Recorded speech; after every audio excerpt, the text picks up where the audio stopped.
আপনারা সবাই সঙ্গে ছিলেন, কাজে আমার নতুন করে বলতে হবে না। যা যা দৃশ্য, যা যা কথাগুলো বলা হয়েছে, এটা বর্ণনা যদি দিতে হয়, শব্দ যদি ব্যবহার করতে হয়, তাহলে বলতে হবে একটা বিভৎস দৃশ্য।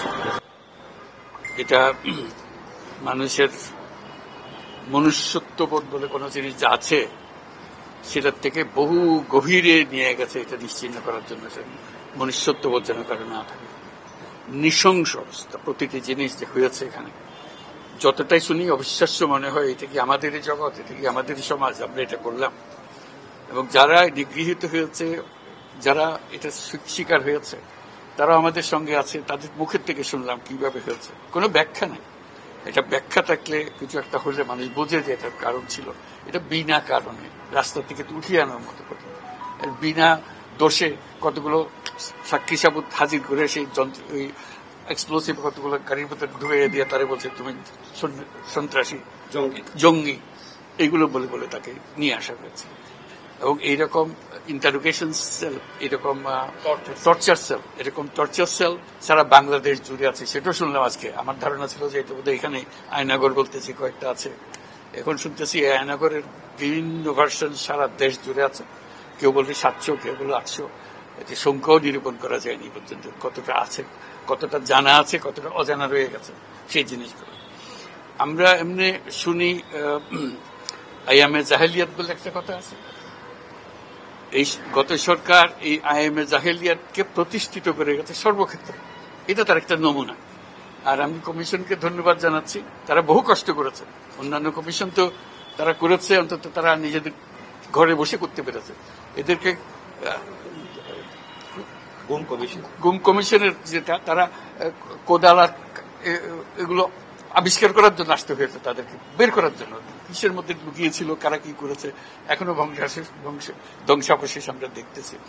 কাজে আমরা দেশের যে চূড়ান্ত অবনতি, চূড়ান্ত রূপ দেখলাম সর্বক্ষেত্রে, এটা তার একটা প্রতিচ্ছবি। কাজে গুম কমিশন যেটা আমাদের সামনে নিয়ে আসলো, সেটা হলো যে কি পরিমাণে একটা দেশকে সর্বদিকে ধ্বংস করা যায়, এমনকি মানুষের একেবারে সামান্যতম যে মানবিক অধিকার সেটুকু থেকে বঞ্চিত করে রেখে দেওয়া হয়েছে। আজকে এটা জাতির জন্য একটা বড় চূড়ান্ত রকমের একটা ডকুমেন্ট হবে। আপনাদের সাক্ষী রেখে আপনাদেরকে নিয়ে এসে আমরা শরিক হলাম এটাতে। যারা এই ভুক্তভোগী তাদের সঙ্গে কথা বললাম, কয়েকজনের সঙ্গে। ভুক্তভোগীদের সংখ্যা আমার জানার মতো 1700 প্লাস, 1750 প্লাস এরকম যারা ভুক্তভোগী।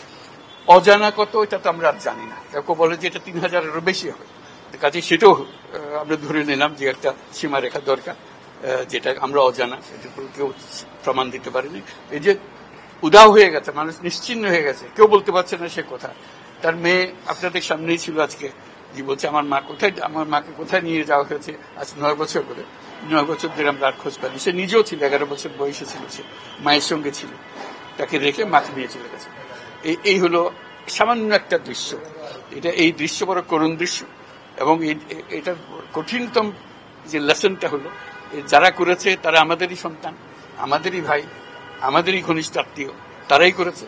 এবং আমরা এই সমাজকে যদি এর থেকে বের করে না আনতে পারি, তাহলে এই সমাজ তো টিকে থাকবে না। যে এইভাবে যদি আমাদের হয়, আমাদের সন্তানরাই যদি এগুলো করে, এবং তারা যদি এইরকম কাজ করতে পারে, যে মানুষের পক্ষে যেটা সম্ভব। একজন বলছিল যে খুপড়ির মধ্যে তাকে রাখা হয়েছে, গ্রামে তো মুরগির খাঁচা এর চাইতে বড় হয়। এরকম অবস্থা, মুরগিও নড়াচড়ার যেরকম জায়গা পায় না, ওরও নড়াচড়ার কোনো জায়গা নেই।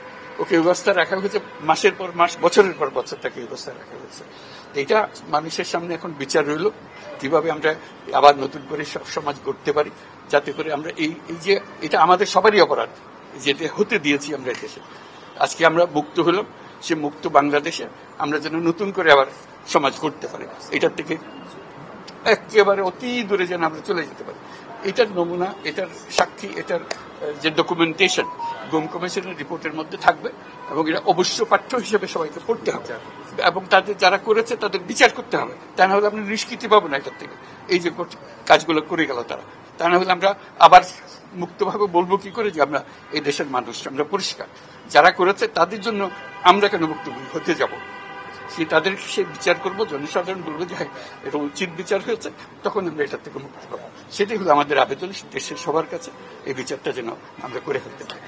এইগুলো সব এভিডেন্স যা যা আমরা দেখলাম, এভিডেন্স গুলো সিলগালা করে রাখা হবে যাতে করে কেউ বিনষ্ট করতে না পারে, যখন বিচারের কাছে এটা প্রমাণ হিসেবে ব্যবহার করতে পারে, সেই হিসেবে আমরা থাকি। ক্ষতিপূরণ হিসেবে আমরা দেখি না, আমরা দেখছি যে ন্যায় বিচারটা তার জন্য হয় অতি তাড়াতাড়ি হয়, যে বিচার দীর্ঘসূত্রিতায় করে থাকবে সেই জন্য এটা থেকে নিষ্কৃতি পায়, এটা আমাদের ফার্স্ট প্রেফারেন্স।